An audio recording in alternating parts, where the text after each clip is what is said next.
Masih di podcast Bincang Adi, Bincang Asik dengan Adi. Thank you semuanya yang udah ngikutin podcast gue sejauh ini. Dan sebelumnya kalau pas gue akan mulai wawancara, gue akan ngomong thank you Ko Dimas yang udah nge-sponsorin ini nih, JTE. Thank you mic-nya. Dan gak lengkap kalau misalnya gue nggak memperkenalkan narasumber satu ini, yaitu abang-abangan gue. Halo, dengan siapa di sana? Ya, saya dengan Ferry. Oke, Pak Mas Ferry kayak gitu. Dan gue akan ngomongin tentang pernikahan kayak gitu. Oke. Pernikahan Pak Ferry. Ya. Semua orang bilang bahwa pernikahan adalah kuncinya komunikasi. Apakah betul? Oke. Silakan. Bicara soal pernikahan, memang benar ya, ini pengalaman juga dan juga dari beberapa orang yang sudah lebih lama berumah tangga, bahwa komunikasi itu memang faktor utama yang ada di rumah tangga. Oke. Hampir 90%, 90% itu pernikahan itu ditunjang dari komunikasinya. Jadi ketika komunikasi kita baik, maka hubungan kita juga akan baik, begitu juga sebaliknya. Oke, tadi ada statement Pak Ferry bilang faktor utama. Berarti salah satu faktornya ada yang lain juga dong. Berarti bukan komunikasi doang. Tentu. Oh, oke.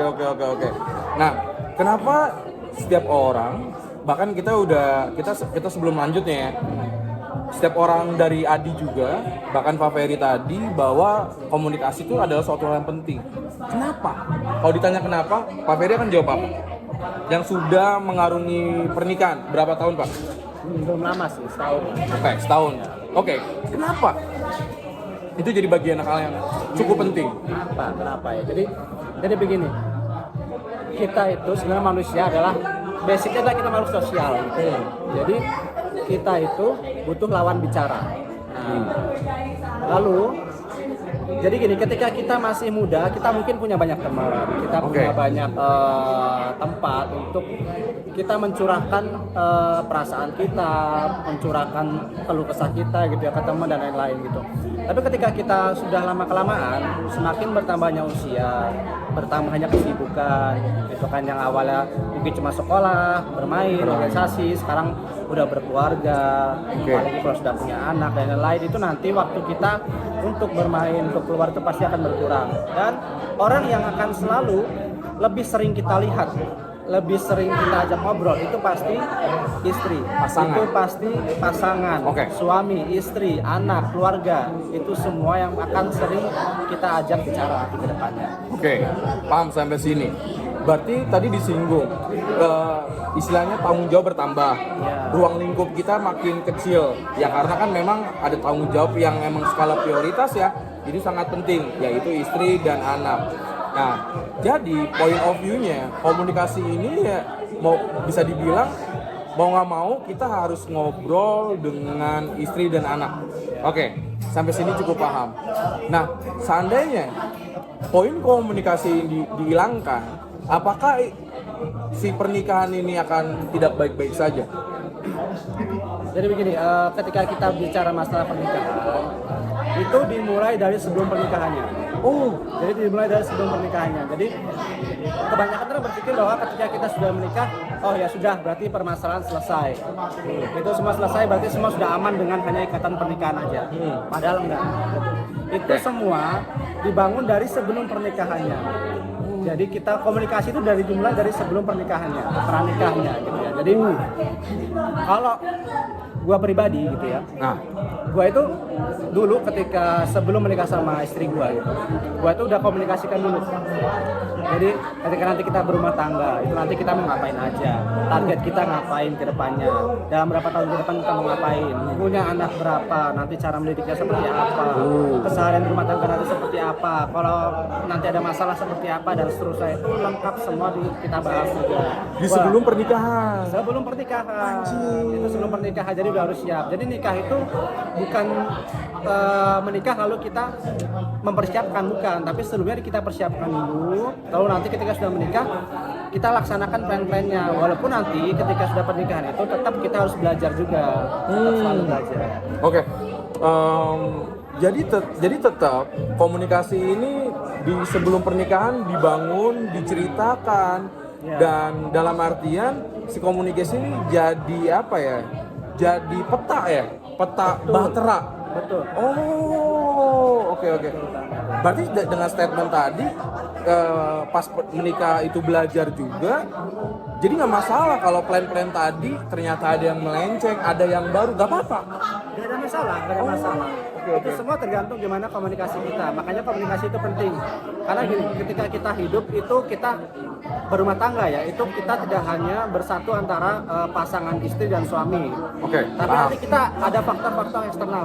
Ya, jadi ada keluarga besar gitu kan ya. Belum nanti lingkungan sekitar ya, lingkungan masyarakat, lingkungan pekerjaan gitu nanti. Belum lagi nanti dari hal-hal lain ya, lingkungan faktor-faktor eksternal itu banyak yang akan masuk. Jadi tidak ada masalah di tengah perjalanan dari perubahan atau apa. Tapi selama komunikasi itu baik, itu nggak ada masalah. Jadi komunikasi ibaratkan kita adalah kapal. Kalau kita di laut, di samudra, komunikasi itu kapalnya. Jadi kalau kapalnya itu sudah solid, ya, mau ada badai seperti apapun, itu nggak ada masalah. Dia nggak akan goyang, nggak akan kebalik. Nggak akan kebalik. Mau dia tiba-tiba di tengah laut berubah arah, nggak ada masalah selama kapal itu solid. Oke. Ya, gitu. Dan pastinya nakodanya ini pasti cowok, betul? Harus. Transportanya pasti cowok. Jadi makanya ketika udah berumah tangga, laki-laki, suami itu harus jadi pemimpin. Jadi bukan berarti suami itu harus semena-mena, enggak, bukan. Paham. Jadi poinnya adalah kita itu yang memimpin, kita yang mengarahkan. Kita yang mengarahkan. Gitu. Oke. Menarik.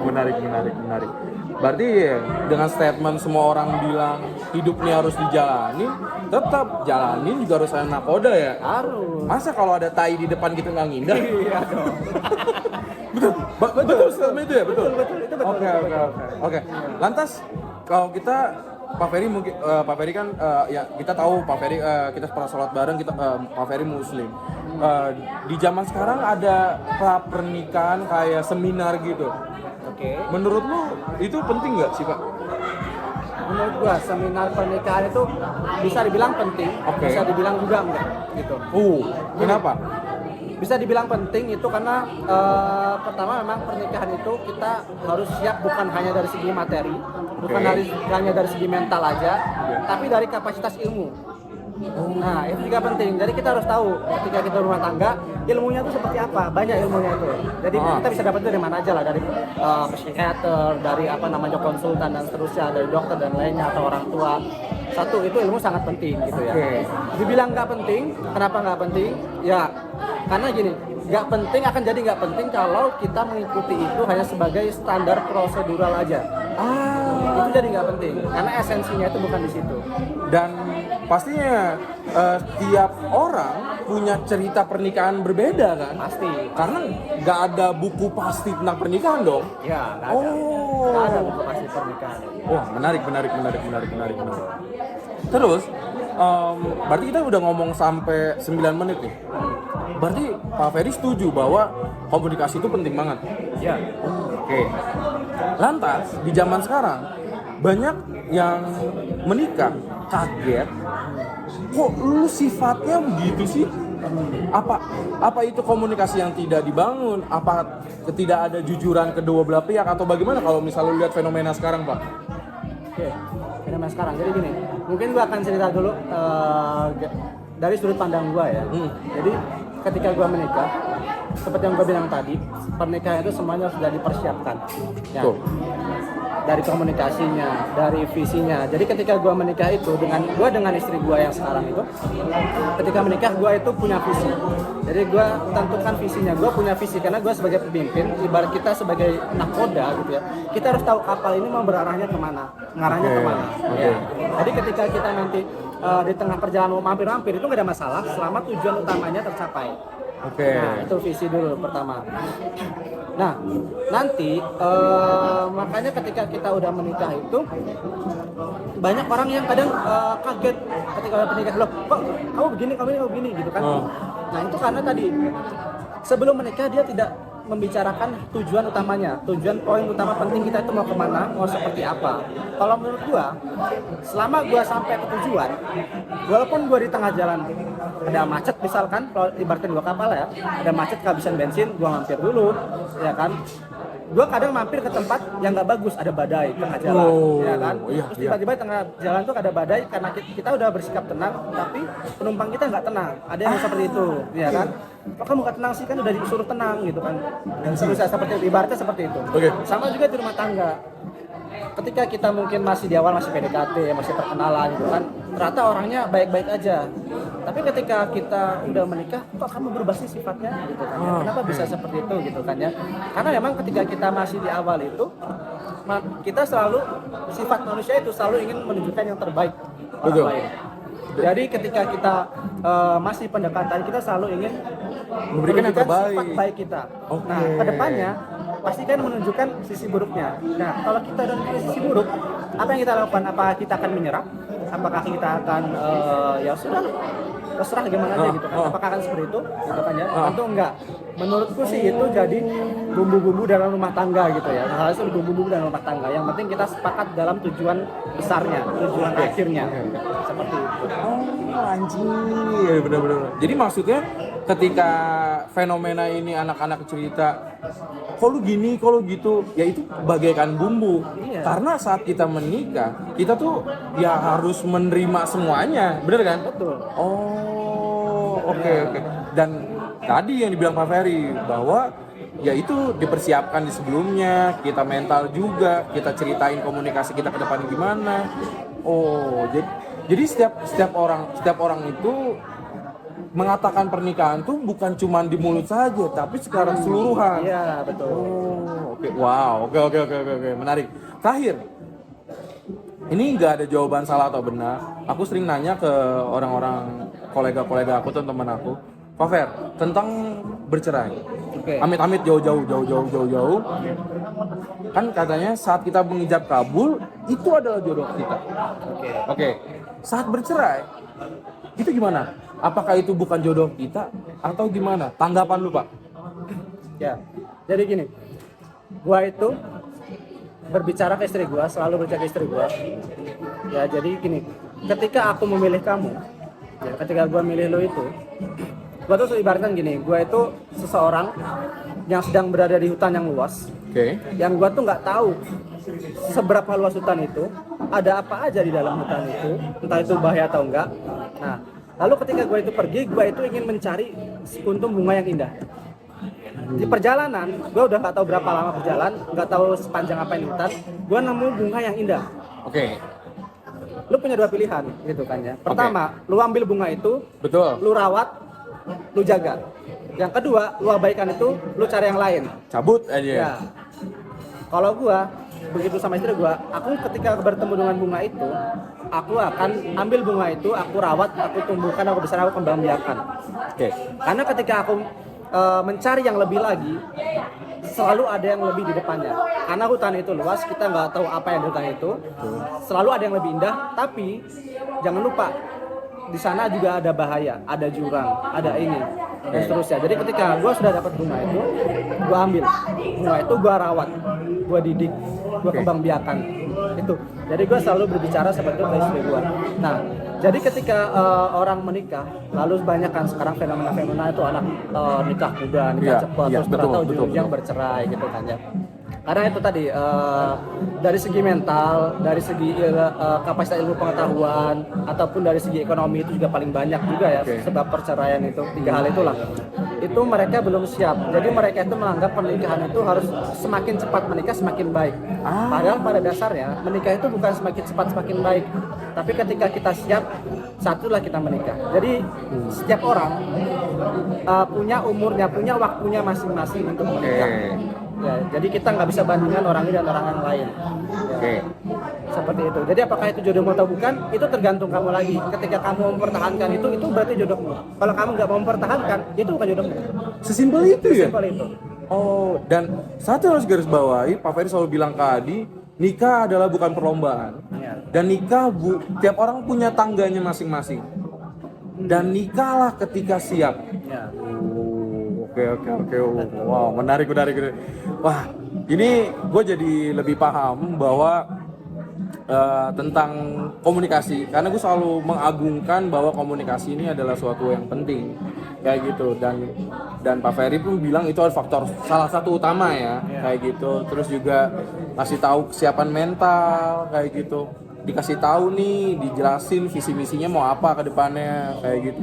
Berarti kalau kita ngejelasin visi misi, berarti wajar ya memang seorang cewek pasti nanya, kamu tuh mau ngapain ke depannya gitu. Dan itu nggak apa-apa ya. Jangan ada masalah, dan emang harus Ya. harus tahu. Kalau kita ibaratnya gini, ketika lu mau naik mobil atau naik pesawat, lu tahu nggak pesawat itu kemana tujuannya? Kalau lu nggak tahu tujuan itu kemana, lu mau nggak naik? Ya kagak mau. Kayak gitu, ya kan? Jadi kita emang harus tahu itu dia mau kemana, mau lewat mana, berapa lama sih perjalanan, kira-kira aman nggak sih di jalan ini? Nanti kalau ada gini-gini, kalau ada kecelakaan apa dapat asuransi atau dapat seperti apa, itu kan pasti harus kita cari yang paling jelas kan. Ibaratnya kita melakukan perjalanan seperti itu kan. Ya kurang lebih pernikahan ya kayak gitu kan. Hanya versi lebih besar dan lebih kompleks. Oke. Gimana? Puas banget kan? Anjir. Pak Fer, ada yang ingin ditambahkan lagi gak? Bagi teman-teman yang lagi sedang mau menjajaki pernikahan, sedang menunggu oke nih tanggal pernikahan, ada gak kiat-kiat atau saran dari Pak Ferry yang sudah menjadi pernikahan kayak gitu? Kalau dari saya sih saran begini, untuk yang teman-teman yang sedang berjuang, teman-teman yang sedang mencari gitu ya. Nah, itu pertama, nikah itu bukan masalah siapa yang cepat, siapa yang dapat, bukan. Tapi siapa yang siap, ya dia yang kita harus mempersiapkan itu. Siapa yang siap, ya dia yang dapat gitu kan. Oke. Nah, lalu pernikahan itu nanti ketika kita sudah menikah, kita ibaratkan itu adalah sebuah perjalanan. Kita harus punya tujuan, kita harus punya perencanaan yang matang, kita harus mempersiapkan semua resikonya yang ada gitu kan. Sehingga nanti ketika teman-teman menjalani itu, walaupun sedih, walaupun senang, itu teman-teman akan tetap menjalani itu dengan enjoy gitu ya. Namanya menjalani itu dengan enjoy. Itu, dan terakhir mungkin, jadi untuk teman-teman juga, ketika teman-teman ingin mendapatkan sesuatu yang baik, maka teman-teman harus mengusahakan yang terbaik. Oke. Termasuk jodoh itu adalah cerminan diri sendiri. Jadi itu benar? Ya, itu benar. Jadi ketika ingin dapat jodoh yang baik, sejelek-jeleknya laki-laki itu pasti pengen perempuan yang baik. Oh iya. Ya kan, begitu sebaliknya. Sejelek-jeleknya perempuan pengen laki-laki terbaik. Oh iya. Maka dari itu, karena cerminan kita adalah jodoh kita, maka kita harus bisa memperbaiki diri kita, gitu kan. Kita perbaiki diri kita, maka jodoh kita akan mengikuti diri kita seperti apa. Anjay. Begitu. Gokil. Wah, ini 7 SKS banget sih ini mah. Kayak gitu. Oke, Pak Ferry makasih. Sehat-sehat buat Pak Ferry, keluarga, dan lancar apapun yang sedang aktivitasnya. Mungkin next Pak Ferry kan alhamdulillah ibu negaranya lagi ngisi ya. Alhamdulillah kayak gitu, minta doanya semua teman-teman. Amin lancar. Di part 2 kita akan tanya Pak Ferry gimana rasanya mempunyai seorang anak. Boleh ya? Siap. Nah, itu pengen tahu Bapak Ferry. Itu udah ketahuan cewek cowoknya? Kalau dari pemeriksaan sih kemungkinan besar cowok ya. Cowok ya? Oke. Tapi kalau Pak Ferry ada gak sih kayak pengennya cewek atau cowok? Enggak sih, karena menurutku tuh anak itu ya titipan ya. Jadi bukan hak kita untuk minta. Oh, cewek wow, atau cowok. Masya Tapi Allah. kewajiban kita untuk menjaga ini. Gokil. Oke, thank you Pak Ferry, sehat selalu, dan nanti di part 3 kita juga akan kedatangan akunting terbaik. Pacan. Nanti kita ngobrol-ngobrol tentang damai. Damai. Yaudah, thank you. Masih di podcast Bincang Adi, Bincang Asik dengan Adi. Sehat selalu untuk Pak Ferry dan keluarga. Terima kasih semuanya. Keren.